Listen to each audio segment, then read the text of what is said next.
খাই লোক মানে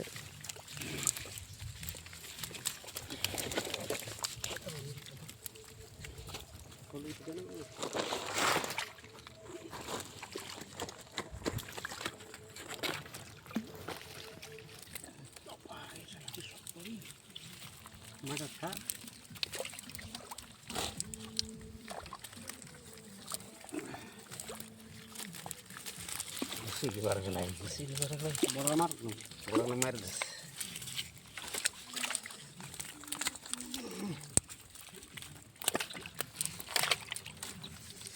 ভালোই দেখতেই পাচ্ছি মনে হচ্ছিল